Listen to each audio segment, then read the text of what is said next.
नमस्कार दोस्तों, जय जोहार। मैं कौशल तिवारी और बिहनिया संझा में आपका स्वागत है। कोयला परिवहन की लेवी वसूली के मामले में गिरफ्तार पूर्व मुख्यमंत्री भूपेश बघेल की उप सचिव सौम्या चौरसिया को जमानत मिल गई है ईडी से इस मामले से, लेकिन वे कितने दिन और जेल में रहेगी, यह बड़ा सवाल इसलिए उठ रहा है क्योंकि उनके खिलाफ आय से अधिक संपत्ति के मामले भी चल रहे हैं और उसके तहत भी उनकी गिरफ्तारी हुई है। सौम्या चौरसिया के जमानत होने के बाद कांग्रेस के भीतर भी बेहद हलचल है और कई तरह की चर्चाओं के बीच सबसे बड़ा सवाल तो यह है कि सौम्या चौरसिया जब जेल से बाहर आएंगी तब किसका टेंशन बढ़ेगा और किसके लिए यह सुकून की बात होगी। दरअसल इस पूरे मामले को लेकर पूर्व मुख्यमंत्री भूपेश बघेल ही नहीं, समूची कांग्रेस इसे भूपेश बघेल को बदनाम करने की कार्रवाई बताते रही। हालांकि उस दौर में न केवल कोयला परिवहन लेवी घोटाला हुआ था, बल्कि शराब घोटाले का भी मामला सामने आया था, महादेव सट्टा एक्ट का भी मामला सामने आया था और पीएससी घोटाले का भी मामला सामने आया था। और इन तमाम मामलों में कई आईएएस अफसर, कांग्रेस के कई नेता जेल की सलाखों में हैं। उसमें सबसे चर्चित नाम सौम्या चौरसिया का था और कहा तो यहां तक गया कि सिर्फ भूपेश बघेल को घेरने के लिए सौम्या चौरसिया के खिलाफ कार्रवाई की गई। हालांकि कोयला के मामले में आईएएस रानू साहू भी जेल की सलाखों में है और अब कहा जा रहा है कि एक एक करके सबकी जमानत हो जाएगी। लेकिन जिस तरीके से गिरफ्तार लोगों की घेराबंदी हुई है उससे एक जमानत में काम नहीं चलने वाला है, क्योंकि इन लोगों पर कई कई तरह के आरोप लगे हुए हैं और चार्ज है इनके।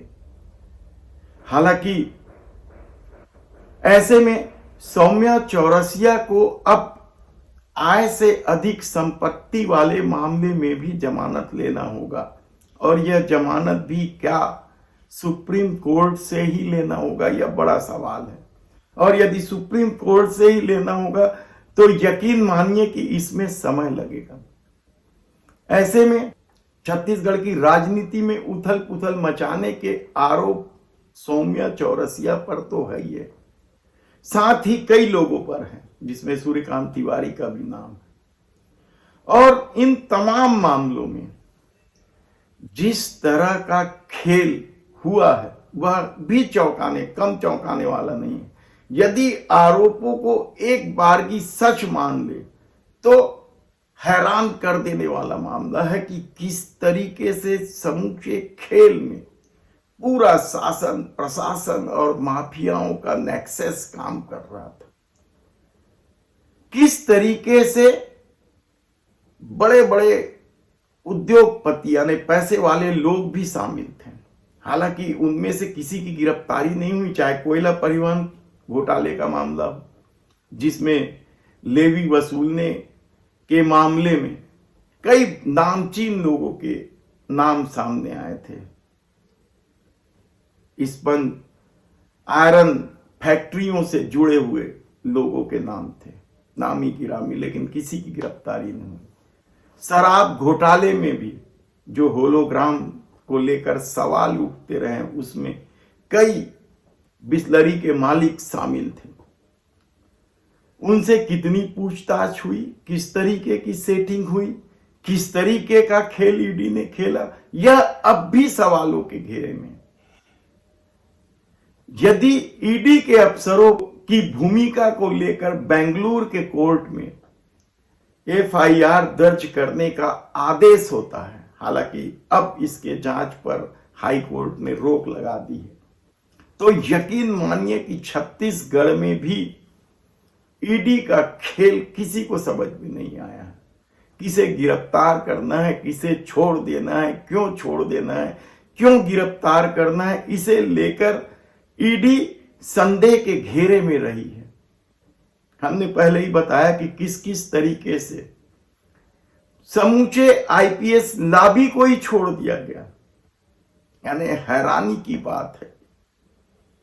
आईएएस लोगों की गिरफ्तारी हुई, आईपीएस लोगों से केवल पूछताछ हुई, और कहा जाता है कुछ आईपीएस अधिकारियों के खिलाफ तो बेहद ही गंभीर मामले थे।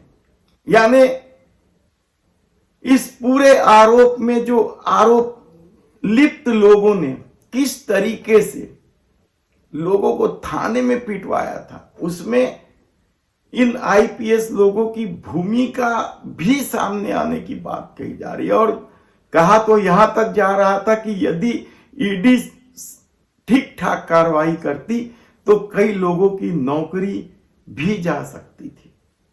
लेकिन ईडी का अपना तरीका होगा काम करने का।